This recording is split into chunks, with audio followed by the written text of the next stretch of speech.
All right, here I am. Thanks for joining me. YouTube Live here on AccuWeather Streams. Thanks for AccuWeather for giving me their stream. I'm going to post this on my Twitter account. I'm still fighting a cold. One thing I want to point out. I sent out a tweet yesterday that this wasn't a big storm for New York City and Boston.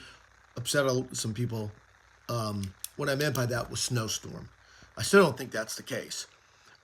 This is going to be a huge storm for southeastern New England. This is going to knock out power. There's going to be damaging winds. There's going to be coastal inundation. So let's get that right off the bat. I'm going to focus in on the snow part. And I posted something on my Twitter account this morning that this is causing me a lot of anxiety. It is. Here's why. This is a huge bust potential from New York City to Boston, because if you just looked at storm track, and oftentimes I say this, that the simplest forecast is just basic meteorology that always wins. You'd be forecasting a 6 to 12 inch snow at the very least from New York City to Boston. From the very least. Let me show you why. It's the storm track. Look for the storm track is. I'm going to show you the European. So we're looking at this.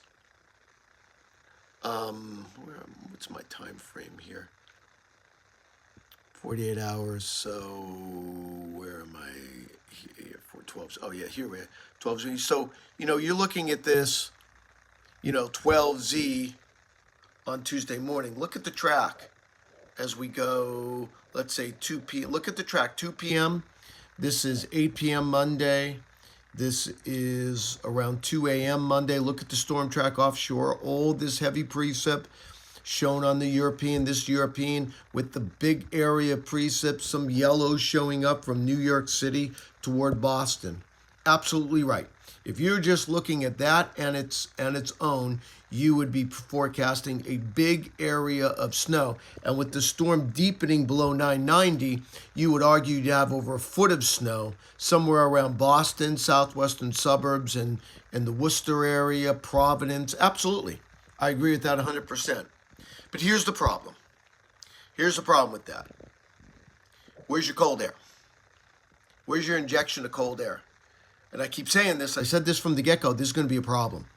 Because here's your cold air, and I wouldn't call this cold. This is a 1020 high. Now, if this was 1040, different story. It's 1020. And the high's leaving. And that's unfortunately the inconvenient truth of this storm. I know there are a lot of people around the Boston area, especially south and west. They're looking at the European snow amounts going, bonkers. There is going to be heavy precip there, but you don't have the cold air. Now, can you generate your own cold air? Yeah, you can. But I just don't think, I think the warm air is going to cause too many problems early on. Now, let me show you some things here. I want to focus on the upper low here. And there is a window in New York City. There is a window in Boston, especially in Boston, where it's going to try to snow heavy. And then we'll look at some other areas. I have a snowfall map for you as well. I want to focus on the upper low here. And let's go. Here it is. Here comes the upper low. I'm going to take you to Monday evening. So here comes the upper low. This is the whole key to this, because this is what's going to provide the cold air. Out ahead of this storm, you don't have much cold air. That's the problem. There's going to be a lot of areas, even in Albany, where you may start as rain, because you don't have any cold air. It's leaving.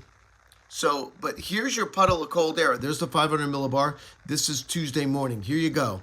So this is a little farther south. So this is going to increase the amounts in northeastern Pennsylvania and in the Allentown area. I didn't think Allentown was going to get any. I thought a lot of northeastern Pennsylvania was 1 to 3. The upper low suggests you're going to get heavier precipitation and a 1 to 3 all the way down to the Lehigh Valley. Sorry, Philadelphia on south, you're screwed again, unfortunately. Then we go to 2 o'clock. All right, here is the window for New York City. Your upper low is going to the south. That is in 60 hours. Here's your window in New York City. Here's your window in Westchester County, Orange County, Putnam County, and places to the northwest, because now you have this upper low that is strengthening, by the way. Well, it's holding its own, but you're going to generate your own cold air with this. Problem in Boston at this point, I think your window's coming. You just have so much easterly wind. Then we go to 8 o'clock. There's the upper low popping in here. And this is where it's really going into town, on the backside of this upper low, back across central Massachusetts. You do have a lot of upward motion back here toward Providence. That's your shot. I think here comes your shot to Boston, and then the upper low kind of moves away. You see that? So let me show you something here. If you drew where the upper low was going, this is what you would have. And you can see I have this drawn in here, where this upper low is going. See, right there, that's 8 a.m. This is 2 p.m. And that's 8 p.m. So just on the upper low track, this is the area. This is the area in here. And this is where the heaviest precip will be. Now, I want to quickly, because I have a lot of other viewers besides New York City. I want to show you New York City. I'm going to show you some modified soundings. Okay? And I'm going to show you what's going on in New York City. This is in New York City. This is at 54 hours. This is Tuesday morning. Now, here's your zero line. Here's your below freezing. See, your entire sounding is below freezing, but you see what's going on here? You have this little area that's above freezing, and it's even greater. Look at 48 hours, which is Monday night. Look at this. I mean, see, your whole sounding is below freezing, but look at this. That's definitely rain in New York City. That's Monday night. Let's take you, again, 54 hours.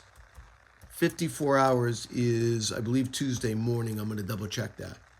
See, your whole sounding is below freezing, but right in here, look at that. That's above freezing. That's probably rain. And the problem is you are bringing the winds out of the north, but it's into the east. Here's your shot in New York City. This is around you see, even around midday, look what's going on. You still have this lower levels, and your dew points are above freezing. This is rain. Now, you get to 60 hours in New York City, and let me show you where that is. 60 hours. I was just showing you the 500 millibars. See, that's when the upper low is right over you, and that's 2 p.m. Tuesday afternoon. This is your shot in New York City. And when you look at the sounding, you're a little closer here. But I want to point out, you're still above freezing in this low layers. That's why New York City, I don't think you're getting a lot out of this. I'd say a coating inch or two in the city, but many of the suburbs, 1 to 3. Let me show you Boston. Boston's even more trickier here. Again, let's take you to Tuesday morning. A lot of people talk to me about Boston. Problem is Tuesday morning, easterly winds. Easterly winds not good for you. Too much warmth. This is rain. Here's your zero line. Look how much of this is above freezing. It's the very lowest layers, but it's above freezing. Let's go to 60 hours. This is where it changes a little bit in Boston. See, it's a little colder. You have this little warm layer in here. But still, this to me still looks like rain in Boston. And that's 60 hours. That's Tuesday afternoon. But right around here is when it changes. Let's go to 63 hours.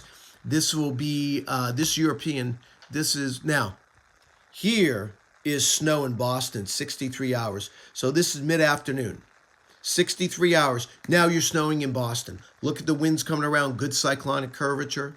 The entire length, the entire sounding is below zero. You're even at, so you're snowing away here, but here's the problem.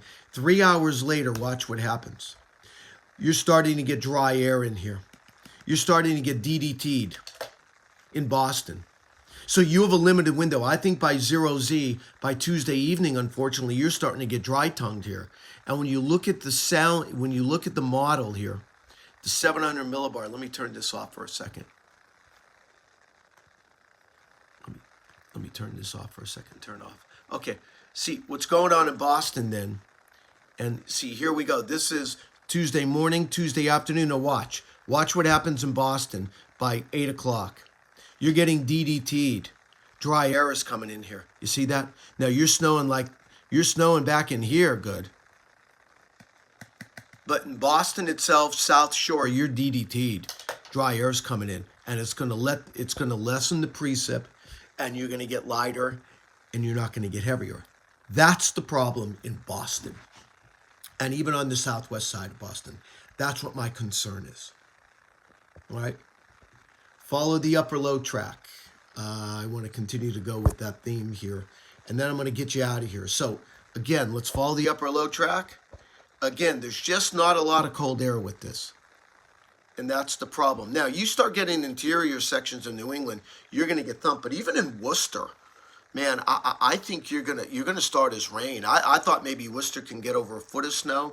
I'm afraid there's too much rain in there. But, what does concern me with this storm is that, you're going sub 990 on your surface. And once you go sub 990, that argues for over a foot of snow. Now, maybe it's in the higher terrain. So you can see we're getting at this. The Boston, New York City area, you don't have enough cold air. Now, here's how I can be wrong. That there's so much cold air, there's so much intense upward motion, so much heavy precip, that you're going to go over to snow. I just see too much. That's how I bust. And this would be a monumental bust on me. If they get 9, 10 inches, now listen, a foot in New York City doesn't happen much. I don't think I'm wrong about this.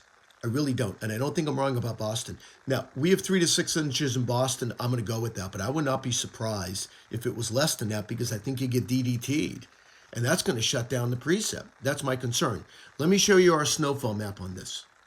And again, my focus on this so far has just been the snow side. Understand, you're going to have damaging winds. You're going to have coastal flooding. Let's take a look at this. All right. Let's go from east to west. I think a solid 3 to 6 inches across all of northeastern Pennsylvania. You get into the northern tier of New York. This is where you're looking at 6 to 12. I think that's right. New York City, I think you're looking at, a coating to an inch or two in the city. Northwest suburbs, 1 to 3. You start getting in, in the northern New Jersey, you have a 3 to 6 area, and up in the far northwest, I think you go to a 6 to 12. I think that's right. I have a lot of questions on New York, and listen, because a lot of people get mad at me because they don't live in New York. I think Westchester County, southern Westchester County, southern Rockland County, 1 to 3, 2 to 4. You start getting into the northern parts of these counties, I think you have 3 to 6. Sullivan, Orange, Putnam County, you're more than 6 inches. Okay? I think out on Long Island, I think you're all rain there. All right? But from the 5 boroughs, I think it's generally 1 to 3. I do. I just think it's 1 to 3. Let me go back to the snowfall map. Boston is really tricky here. We have 3 to 6. I guess that's okay. I'm worried that 1 to 3 is going to come in, but I will say this. This 6-inch line may, where you get 6 to 12 inches of snow, that may come inside 495 and 128, and it may extend down to the southern suburbs of Boston, because, see, you're on the good area here on the northwest side. So this may have to come down. And, let me get a map of Boston. I know I have a lot of followers there. And let me look at that for Boston here. So where am I talking about here?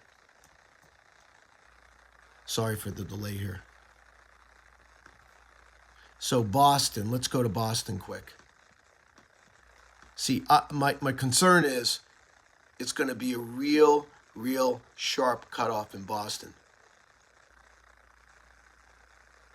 So here's 95, right? Here's Boston. You start getting close to the 95 line here, you're probably talking 6 inches. You start talking about Newton, the home of Mark Mancuso. Even down in here, you have to be careful of that. Up in here, and then you get past 95, you start getting in this area. I think this is going to be 6 inches plus more. Watch these southern suburbs down in here, because, where they can get 6 inches just because they're on the back side. All right? That makes sense? Good. Let's go back to our snowfall map here. All right. I think Hartford's a solid 4 to 8 inches. I think most of northern Connecticut is 6 to 12 inches. The Berkshires, I think you're going to get over a foot of snow with this. Up above 700-800 feet, I think you're going to get over, a foot of snow with this. And you can see what we're trying to do here. See, this is the area I keep talking about in here, that this would extend into here, that this could be 12 plus. Boy, I tell you what, I think that 12 plus can get awfully close to Worcester, but maybe just off to the west. Most of Rhode Island, we're going to go 3 to 6 in Providence. I guess that's right. I'm more worried about Providence than I am Boston because I think they're in a more favorable spot. Most of eastern New York, 6 to 12, into the Catskills, over a foot of snow here, I think. Ryan Brett, my good friend in Portland, I guess 6 to 12 and be done with it in here. That's probably right. You also notice that this 6 to 12 getting awfully close on the northern side of Boston as well. The only problem is coastal, the northeast coast of Boston here. See, you may get DDT'd too with that upper low coming too far east. You notice? So, I'm talking about that area like from, you start getting in Ipswich, Danvers, if I'm saying that right. See, this area might get DDT'd. That's why we have less for you. All right. So that's what I'm thinking. Big bust potential here. I just think looking at the modified soundings, there's just too much warm air. But the time frame to the Boston's interesting. I think 18Z, early afternoon to 0Z is your time in Boston. If you don't get DDT'd after, let's say, 5, 6 o'clock, you can get 6 or 7 inches. I'm afraid you get DDT'd. We have 3 to 6, and we're going to go with that, but I'm afraid it could be less than that because of that. Watch the southwest suburbs of Boston. All right? Cold air's not in. It's just not there. And that's how I think is going to keep accumulations down. But you're going to know right away if it starts thumping in New York City and Boston Tuesday morning, quarter S plus, with temperatures around 33 degrees and the dew point is 32, then I'm going to have a lot of egg on my face, and this is going to be one of the bigger busts in my career. It's out there. I don't think that's going to happen, but I can't tell you that it won't. But everything that I see based on what I'm looking at, that's what we're looking at. All right. I'm in the work tomorrow. Those of you that have DirecTV, you have I forgot. Not AT&T. I forgot all the cable subscriptions we're on. I'll be on in the morning talking about this, and I'll try to be as on active as Twitter as I possibly can. I hope you all have a good night. Let's see how this works out.